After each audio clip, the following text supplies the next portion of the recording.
I'm Michelle and this is Mishmash. Today I'm doing a book-to-movie discussion of The Virgin Suicides.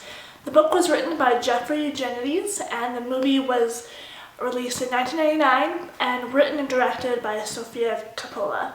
So I'll just start with a quick plot summary. Basically, I'm not going to give too much away, but at the same time there aren't really any spoilers because the book is called The Virgin Suicides. So basically this is a story of a family. They have 5 daughters, and right off the bat you learn that at some point over this year that the story is told in, all 5 daughters commit suicide. And the story is narrated by a group of boys that live in their neighborhood, and they are obsessed with this family. They watch them from their windows, they attend school with them, but they just never really feel like they get a chance to really get to know them. The girls are very sheltered by their parents, and throughout the book they're even more sheltered and secluded from the neighborhood. So as that happens, the boys just become even more obsessed and more intrigued with what's going on in that house.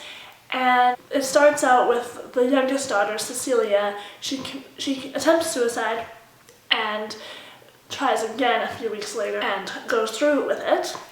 And then a year passes, and in that time the boys do have some interaction with the girls, and they try to learn as much as they can about these girls. And then all 4 other girls commit suicide as well.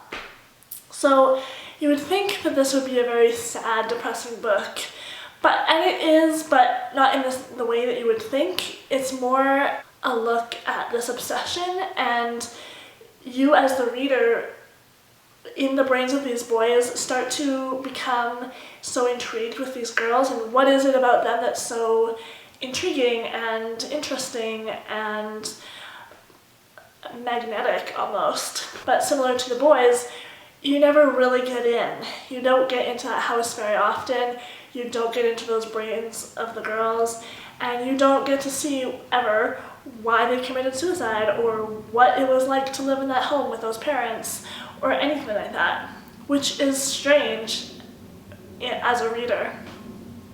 At the same time, you don't really get to know the boys either because their whole life is centered on those girls. You don't really get to know the boys either, so it's kind of a strange story in that you're not really ever getting to know any characters. But at the same time, Jeffrey Eugenides is an amazing writer. This is the only thing I've read of his, but I definitely want to seek out more because it is beautifully written.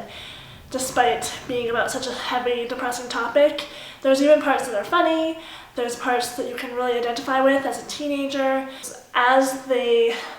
As this family starts to seclude themselves and recluse into this house, their house starts to fall apart physically, and because they aren't taking care of it, and it gets more and more disgusting. And some of the things that he writes about are like physically revolting. I felt sick a couple times because he describes it so well, and part of me was constantly battling like, why are these girls so beautiful if they do these kind of nasty, gross habits, and why is everyone so obsessed with them if their house is so disgusting? And I can see that that is still alluring, but I didn't quite see why the guys were so obsessed with the girls in that romantic, sexual way, because they seemed kind of gross and dirty to me, so I don't know.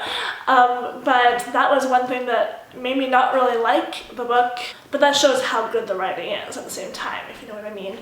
So it's kind of a short novel, so it just goes through this 1 year, and that is basically it. It's beautifully written, I really recommend it. So then the movie by Sofia Coppola, she captures the feel of this book so well, I think. I had watched the movie like 10 years ago when I was really young, like 15, and I don't think I really got it, or I've totally forgotten since. it didn't really stick with me at the time, but now I feel like it's going to stick with me more. I don't know if I'm more into the appreciation of film or I'm just paying more attention this time, but I really enjoyed the visual experience.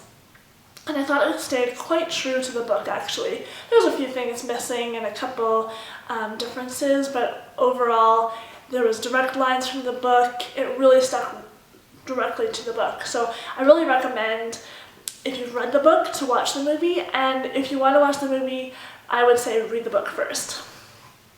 But I always like to read the book first, so. But even if you've already watched the movie, you should definitely check out the book because it brings a whole nother level of obsession to the movie. You definitely see it in the movie, but in the book there were points where I was like, okay, that's creepy, like overstepping the boundaries of a crush, and that is definitely obsession level. So that was a different thing that they didn't really have in the movie. But yeah, Kirsten Dunst is amazing as Lux.